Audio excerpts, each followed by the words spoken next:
Bonjour à tous et bienvenue dans Cult & Click. On est là avec l'ami Ker. Salut à toi mon cher Ker. Salut à toi mon cher Greg. Et désolé du coup de notre apparence, on a vraiment eu que quelques instants pour te coller les cheveux.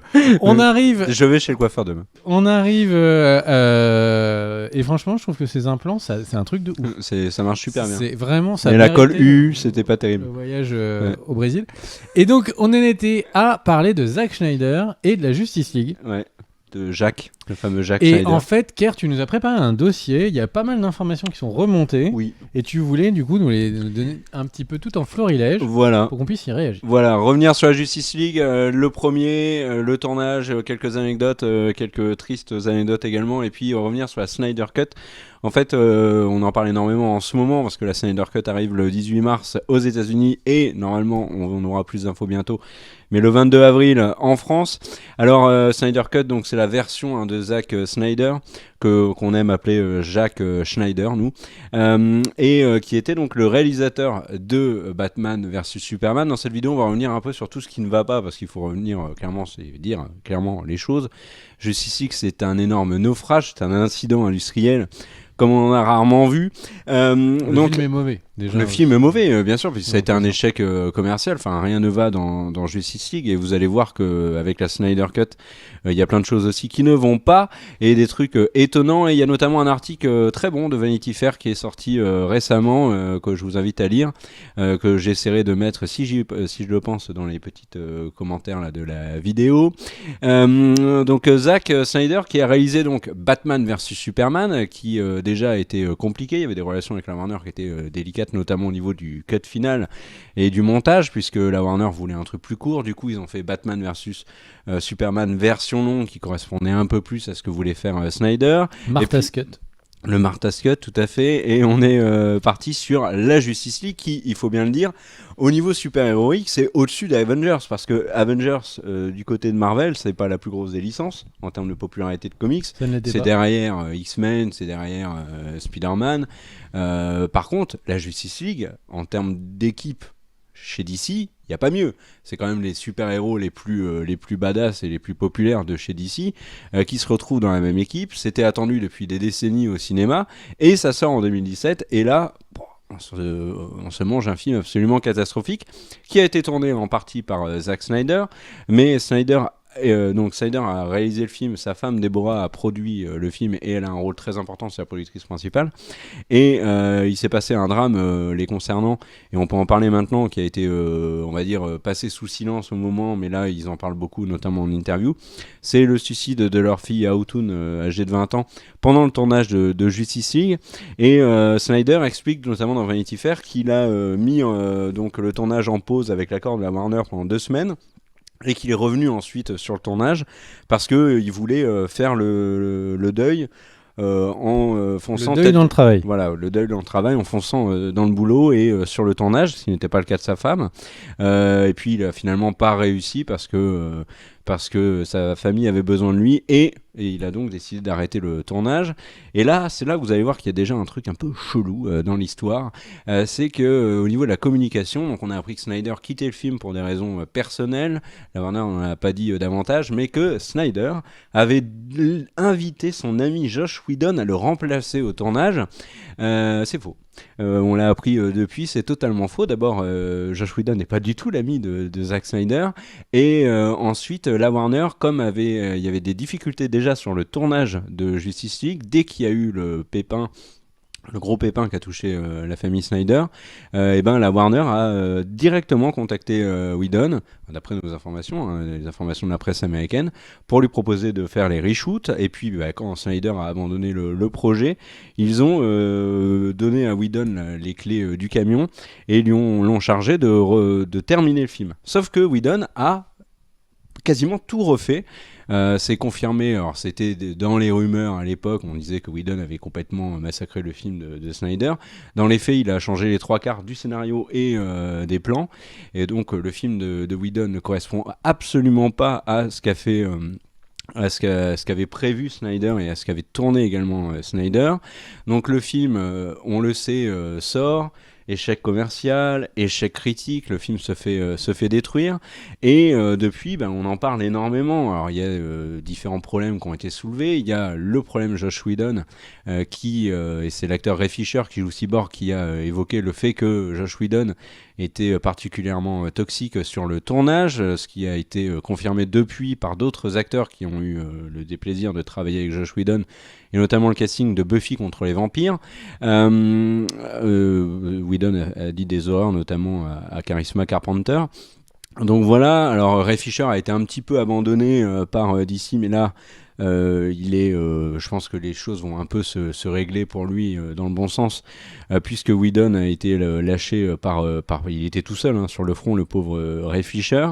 Donc en gros, ce qu'on reproche à Josh Whedon, c'est d'être absolument affreux pendant le tournage avec ses acteurs. Et sur la Justice League et sur le film, dans l'article de Vanity Fair, on apprend notamment que Christopher Nolan, qui était donc producteur du film, mais qui n'avait pas de rôle du tout, c'était vraiment producteur, c'était un titre honorifique, lui qui avait travaillé avec Snyder sur Batman vs Superman. Là, sur Justice League, il n'a rien fait, mais il a été invité à la première projection du film avec Deborah Snyder. Zack Snyder n'était pas là. Et Nolan a déclaré « C'était très bizarre parce que personne ne voulait admettre quel tas de merde c'était », en parlant du film. En fait, Nolan et Deborah Snyder ont été stupéfaits par la qualité du film, mais aussi par les incroyables changements qui avaient été faits par Josh Whedon. Et ils ont en fait tous les deux déconseillé, mais vraiment presque interdit à Zack Snyder de voir le film.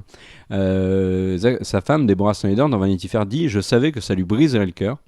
Donc Zack Snyder n'a jamais vu la version de Josh Whedon. Alors, petite anecdote, mine de rien, quand le film est sorti, réalisé par à la fin, c'est Zack Snyder, mais il n'a jamais vu cette version. Donc Zack Snyder, dans les faits, n'a jamais vu un de ses films. Ça, c'est quand même plutôt cocasse. C'est Josh Whedon donc qui a massacré la version de Snyder. Et en fait, très vite, il y a eu des rumeurs sur Internet que, comme Whedon avait refait le film, il y avait tous les plans de Snyder, beaucoup de plans de Snyder qui n'avaient pas été utilisés, plein d'aspects du scénario qui avaient été modifiés. Donc il y avait moyen de faire une version Snyder si la Warner était d'accord, si Snyder était d'accord. Puis après, il y a eu des proches de Snyder qui ont dit « Ah, peut-être qu'il est tenté, etc. etc. » Il y a eu une pétition qui a eu plusieurs milliers de votes, enfin de signatures, bref. Et au final, avec le lancement de HBO Max, on a la Warner qui a dit « Bon, on va vous faire plaisir les fans, on va vous la sortir, cette Snyder Cut ».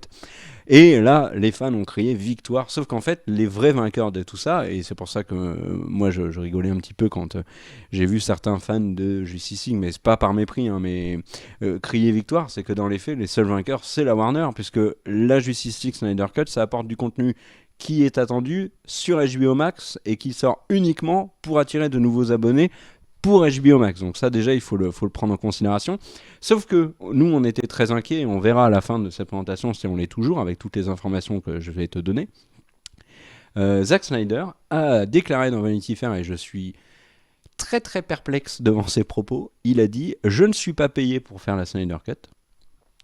Je ne voulais pas avoir de compte à rendre à qui que ce soit, et cela m'a offert un pouvoir de négociation plus important sur le studio. » Donc déjà, on voit un rapport de force avec la Warner, et toujours lié au fameux montage final, qui est étonnant, mais le fait qu'il soit pas payé, moi j'y crois pas une seconde. À mon avis, il va toucher un truc sur la réussite ou pas du film sur la HBO Max. Enfin, je vois pas Snyder faire le film comme ça gratos, surtout qu'au final, la Warner va être la grande gagnante du deal.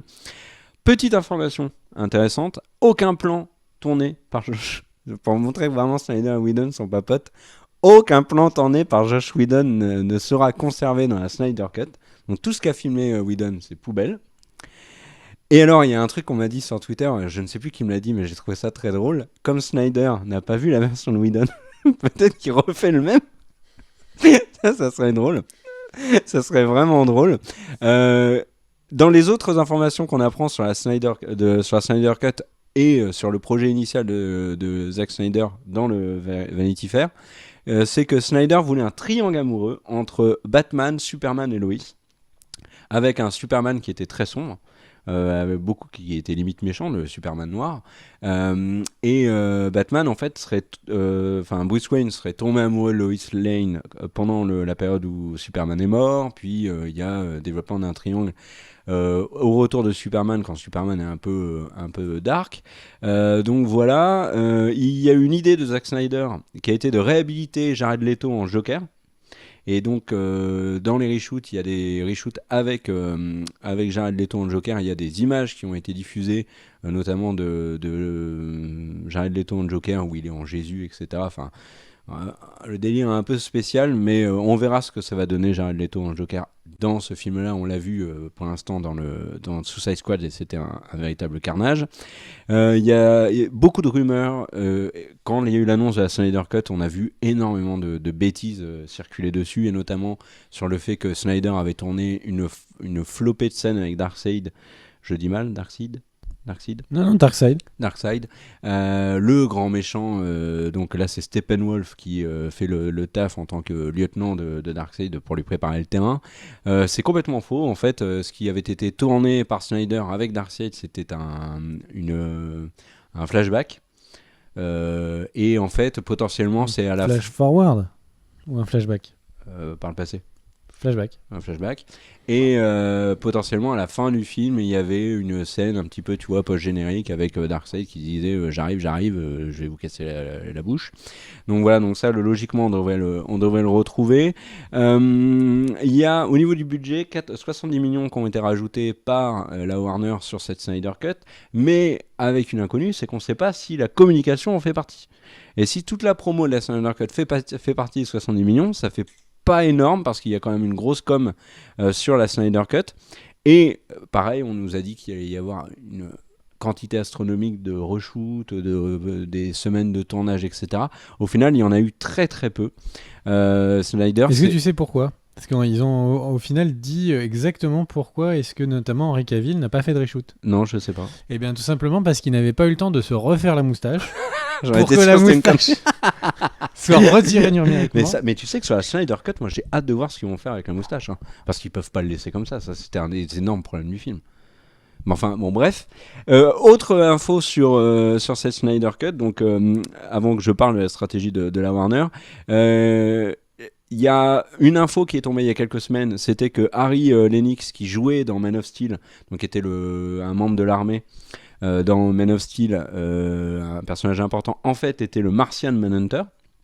Et on a vu des images d'un storyboard du projet initial de Snyder, où on le voit dans une scène avec Lois Lane où il change d'apparence. Donc c'est lui le Martian Manhunter. Et dans Vanity Fair, ils annoncent que les fans vont être énormément surpris par un guest qui apparaît à la fin du film. C'est un truc incroyable. Et en fait, il faut garder à l'esprit que Vanity Fair, c'est pas du tout un site, et la presse américaine, notamment Deadline et Hollywood Reporter en parlent. La presse américaine souligne que Vanity Fair n'est pas du tout un média qui parle aux fans hardcore, mais un média plus généraliste. Et donc, du coup, potentiellement, quand ils disent qu'il y a une révélation incroyable, peut-être qu'on la connaît déjà, que l'info a déjà été officialisée, mais que pour le grand public, ils ne le savent pas encore. Alors, peut-être que c'est Martian Manhunter. Toujours est-il qu'il y a énormément de théories sur qui est cette personne. Ryan Reynolds a été obligé, parce qu'à force qu'on lui pose la question, il a été obligé de dire mais lâchez-moi la grappe, je reviens pas en Green Lantern, donc c'est pas moi. Est-ce que ça sera un personnage de Shazam, est-ce que ça sera un personnage de Suicide Squad, ça peut être, on verra. Est-ce que c'est juste Martian Manhunter, c'est possible. Et sur la stratégie de la Warner, quand même il y a des choses qui m'étonnent dans la communication. Quand ils ont annoncé l'arrivée de la Snyder Cut, ils ont dit que c'était une mini-série de 4 à 6 épisodes, et au final, sans explication, on a décidé que ça allait être un film de 4 heures. Du coup, est-ce que ça veut pas dire que la qualité n'est pas au rendez-vous ? Et aussi, un truc qui est intéressant, c'est que la Warner, depuis, n'arrête pas de dire qu'il n'y a aucun lien entre la Snyder Cut et le reste du DCU. Qu'il n'y a pas d'avenir pour la Snyder Cut, qu'il n'y aura pas de Justice League 2 comme l'a dessiné Snyder, qu'il ne faut pas en tenir compte, mais qu'il faut le voir quand même parce que c'est vachement important, et qu'il faut s'abonner à HBO Max parce que c'est vachement important. Enfin bref, la communication de la Warner sur ce Snyder Cut est très étonnant. Maintenant, moi, mon avis, c'était que je te rejoignais sur ce qu'on avait dit notamment dans les précédentes vidéos news où on en parlait, c'est que j'étais très très sceptique sur le contenu de cette Snyder Cut juste parce que déjà le contenu de base était pas terrible, donc juste un remontage avec quelques scènes allait pas sauver les meubles. Mais avec tout ce qu'a déclaré Snyder, le fait que visiblement Justice League était vraiment un projet qui lui tenait à cœur, qui en plus ancrait un moment très dur de sa vie, que c'est un projet personnel où ses amis comme Nolan et tout l'ont entouré, etc. Le fait que là il fasse sa version à lui, que en fait on se rende compte que Whedon, les rumeurs sur le fait qu'il ait changé tout le film, c'était vrai. En fait, potentiellement tout ce qu'a fait Snyder on l'a pas vu, et peut-être que le film peut être une réussite parce que ça sera du Snyder. T'en penses quoi, toi, de tout ça ? Zack Snyder a fait Watchmen, qui était vraiment cool. Ouais, mais en s'appuyant énormément sur le comics. Et qui en s'appuyant énormément sur le comics. Il a fait 300, qui était extrêmement cool. En s'appuyant sur le... En s'appuyant énormément sur le comics. Vraiment, pour les deux, il y a du case à case. Enfin, surtout 300, il y a du case à case. Ouais, vraiment, il y a des plans du film qui sont exactement les mêmes dans les comics. Ouais. Et Man of Steel est plutôt réussi. Man of Steel est une promesse qu'il y aura quelque chose de bien après, mais en soi c'est pas. Oh, Est-ce que ça vaut Batman Begin, qui est le moins bon des trois? Pour toi. Pour moi. Non, c'est. Il y en a beaucoup qui vont préférer Man of Steel à Batman Begins. Moi non, mais je trouve Batman que Man of vs Steel Superman, c'est pas ouf. La version longue est bien. Non, mais c'est pas terrible. Ouais, mais la version longue améliore beaucoup. Elle améliore, mais ça reste pas un bon film. Mais moi, c'est le problème de la Warner. Je pense qu'en fait, donc... il y a deux. Pour moi, il y a deux problèmes sur Justice League. C'est un, taper à l'excès sur Joss Whedon, parce que pour moi, il y a trois responsables. Il y a Snyder au départ, parce que c'est quand même Snyder qui a fait BVS et qui a quand même fait, on va dire, la structure de Justice League. T'as Joss Whedon qui est apparemment énormément responsable parce qu'il a tout modifié, il a fait n'importe quoi, mais t'as aussi la Warner, parce que là c'est pas Whedon ni Snyder qui a dit Justice League ça doit durer 2 heures parce que comme ça on peut faire une séance de plus chaque jour dans les ciné, hein. Et tu sors pas un film comme Justice League, un film de 2 heures, ça n'a pas de sens. Là t'envoies un signal aux fans en disant on vous envoie un gros film popcorn fait à l'arrache, monté avec une truelle. En fait mon point c'est de dire que quel que soit ce qui s'est passé avant, bon, il y a plein d'exemples de films qui sont décevants parce qu'ils ont été mal orientés par un studio, c'est pas le meilleur film du réa, enfin tu vois. Mais le truc c'est que Zack Snyder, il était vraiment sur une piste où chaque film était de moins en moins bon. Justice League apparaît, c'est beauf. Les visuels qu'on avait avant même qu'ils partent étaient globalement beauf.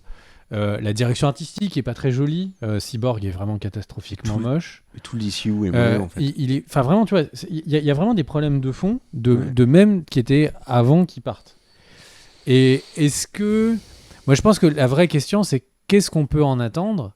Et un film très sombre. En fait, ce qu'on peut en attendre, c'est le point de vue très intéressant de voir quel va être un film fait par deux réalisateurs différents, sur la base de quasiment les mêmes rushs.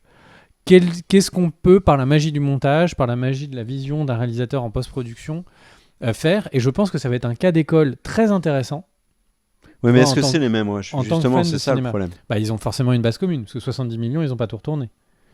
Oui, mais si Snyder, mais c'est peut-être sur Justice League qu'il y a eu le problème. C'est-à-dire que ce qu'attendait Snyder, Whedon l'a pas gardé, et dans les reshoots qu'a fait Whedon... Ça veut dire quoi, pas garder? Parce qu'il peut pas ne pas avoir 50% du film. Sinon, le film va durer 1 heure. S'ils disent qu'il a changé les 3/4... Oui, mais tu vois, il peut pas... Il faut bien qu'il y ait une base, sinon le film qui était sorti aurait été un film de 1h30, et le film qui va sortir va être un film de 45 minutes. Ouais. Donc en gros le truc c'est que là, film de 4 heures. On va vraiment avoir une version et le truc c'est que je sais pas, moi je suis pas forcément je vois pas comment ça pourrait être un bon film en fait.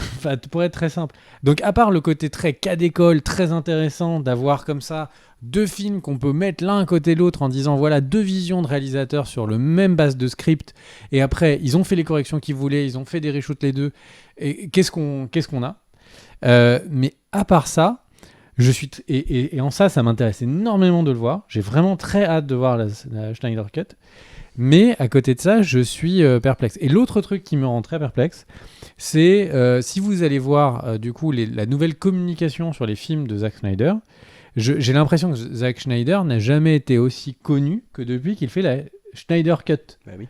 C'est-à-dire que là, il y a carrément des films qui sont dans la filmo sur les prochaines années, qui sont des films sans nom par Zack Snyder. C'est ça le titre du film, du projet. Donc en fait, Zack Snyder est en train de devenir une marque. Et Spielberg, c'est une marque. Enfin, tu vois, tous les grands réalisateurs, c'est une marque. Mais Zack Snyder n'avait jamais atteint ça. Tu vois, en faisant 300, il avait une esthétique cool. Mais il en était pas là. Enfin, c'est pas Spielberg. C'est pas Martin Scorsese. Donc en gros, c'est pas Nolan, son ami. C'est pas Nolan. Donc en fait, le truc, c'est que tout ce bordel de communication a donné une lumière à Schneider qui est folle et qui est je pense pas mérité sur ses derniers films. Watchmen est génial, 300 c'est génial. Et donc voilà, sorti de Sucker ça. Punch, je sais pas si mauvais que ça. Sorti de ça, en fait, tout le reste, tout ce qu'on entend, etc. J'ai l'impression qu'on entend les dramas des films de studio via le prisme des réseaux sociaux modernes. C'est-à-dire qu'en fait, il y a plus de choses qui fuitent qu'avant. Mais en vrai, il y a toujours eu... Enfin, on entendait des réalisateurs, il y a des grandes anecdotes de réalisateurs qui allaient tous les jours au studio pour demander à pouvoir faire le montage du film et le studio qui l'interdisait. Il y a Orson Welles, par exemple, qui a été, si je ne me trompe pas, qui a été bloqué comme ça, qui allait tous les jours au montage d'un de ses films et qui tous les jours était refusé. Enfin, il y a des grandes histoires de films qui sont complètement rechangés par les studios. Parfois, il y a même la surprise que les films soient mieux. Et en fait, alors est-ce que c'est plus le cas ? J'en suis pas sûr. Mais le truc, c'est qu'ils soient mieux, hein, j'entends. Mais le truc, c'est que fondamentalement, sorti du cas d'école, bah, je vois pas du tout ce que ce merdier va sortir. Les acteurs marchent à reculons. La communication, comme tu l'as pointé, on a fait des news il y a 1 an en disant que ça allait être une série, c'est plus une série. Enfin, tu sens que c'est le bordel. Tu sens qu'ils savent pas où ils vont. Tu parlais du montage, mais il y a aussi un truc qui a, à mon avis, à prendre en compte avec les montages problématiques de la Warner sur à peu près tout le DCU. C'est si tu regardes, prends Suicide Squad. Tu prends les Nolan, qui a démonté la Warner sur Tenet, la sortie des films directement sur HBO Max, Snyder qui parle, Whedon qui s'est fait démonter, etc. C'est parce que là, c'est des réalisateurs qui parlent en fait. Le réalisateur Suicide Squad, il l'a clairement dit. Il a dit ce qu'a sorti la Warner, c'est pas mon film. Moi, je voulais faire un bon film. La Warner m'a. Mais David Ayer, Ouais, il c'est facile de dire bloqué. ça. Et en fait, le truc, C'est facile de dire ça quand tout le monde dit le film est nul. Ah mais bah, oui. c'est pas ma faute, c'est les autres. Mais en fait, Ce qui veut pas dire que c'est faux. Hein. Mais ça le arrive truc, dans c'est que d'autres studios. On est dans une Oui, politique. mais ce que je veux dire, c'est que ça arrive dans d'autres studios, mais que les réalisateurs le disent pas. Ils prennent pas la parole parce qu'ils ont pas envie de perdre leur travail. Et un des exemples les plus connus, c'est Josh Trank, le réalisateur des 4 Fantastiques, qui a démonté la Fox en disant de toute façon j'ai pas eu mon mot à dire sur le montage et du coup bah on a Fatalis 15 minutes et puis basta. Et lui depuis il est blacklisté à Hollywood. Donc là, sur le DCU, il y a eu des réalisateurs qui ont parlé. Le réalisateur d'Aquaman, on l'a pas entendu. Le film est nul, ça a été un succès, tout le monde est content, ils vont continuer. Wonder Woman, c'est pareil, tu vois, Patty Jenkins, là, elle a un peu gueulé aussi, mais parce qu'elle rejoint Netflix. Enfin, c'est problématique. Je pense que si ça fait débat et si les fans commencent à dire oui, on veut la version finale de tel réalisateur, c'est aussi parce que des réalisateurs ont pris la parole pour gueuler contre le studio. À tort ou à raison, hein. Parce que je te rejoins, hein, le réalisateur parfois peut avoir une vision du film qui ne correspond pas du tout au marché et qui ne nous plaira pas. Il y a un truc qu'on peut quand même concéder au DC Universe, c'est que c'est vraiment pour l'instant beauf. Hein. Ah oui. C'est-à-dire que, en fait, le truc, c'est qu'ils ont la trilogie de Nolan qui est au-dessus de tous les films de super-héros pour moi. Mais qui n'est pas dans le DCU. Et qui est pas là-dedans. Et puis après, ils ont tous les derniers films, ils sont nuls. Enfin, ils sont nuls. Nuls ou moyens. Ouais, voilà, c'est ça. Il y a pas mais de en fait, le truc, film. c'est que ils sont complètement en panne. Et donc, il faudrait faire un vrai. Et alors, le truc, c'est que c'est pas parti pour réussir parce que ils avaient évoqué lors du rachat de leur société mère que peut-être ils allaient faire un reboot de tout. Mais fondamentalement, avec le Covid, faire un reboot de tout, ça voudrait dire allonger et affirmer la sortie de plein de gros films sans les sorties en salle. Ils sont pas pressés de faire ça, clairement. Bon, j'ai envie de dire, ce qui leur est peut-être arrivé de mieux, c'est 1984, quoi. C'est que comme Wonder Woman, le film ne plaît pas, globalement, bah, ils vont enfin pouvoir aussi se séparer du personnage de Wonder Woman pour les amener un peu plus proches du moment où ils vont Ah, faire ils vont un la reboot. garder, hein. Surtout qu'ils vont faire un 3, il y a un spin-off sur les Amazones Moi, qui je est pense que annoncé. Peut-être, mais ne mise pas tout sur ça. Je Mais par pense contre, fondamentalement ils ont qu'ils annoncé- pourraient refaire un Ils ont reboot annoncé total, hein. que Wonder Woman 3 était le dernier. Ouais. Enfin, on verra. Mais du coup, c'est une histoire très intéressante. Dans les années 60, il y avait plein d'anecdotes de films comme ça. Quand on regarde la biblio, enfin le livre écrit par Frank Capra sur son passage à Hollywood, en fait, il raconte plein, sans jamais donner le nom des réalisateurs, mais il raconte plein d'anecdotes comme ça, de réalisateurs qui sont des yes men, qui du coup voient leur film fait, ils font tout, ils sont un peu les dieux sur terre sur le tournage, et puis d'un seul coup, en fait, il y a un producteur du studio qui change d'avis et qui remonte le film comme il en a envie. Donc en fait, c'est quelque chose qui est vraiment à Hollywood depuis toujours. Et c'est juste que là, c'est plus vocal. Et le fait que ce soit plus vocal fait qu'on va avoir ce cas d'école incroyable. On va avoir deux versions d'un film à énorme budget fait par deux réalisateurs différents.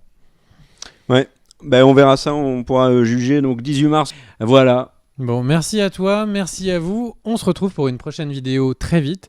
Merci Au tipeur. Voilà. Et merci à tous les abonnés de la chaîne. On se retrouve, et à tous les spectateurs, bien sûr. On se retrouve très vite. Des bisous. Ciao, ciao. Ciao.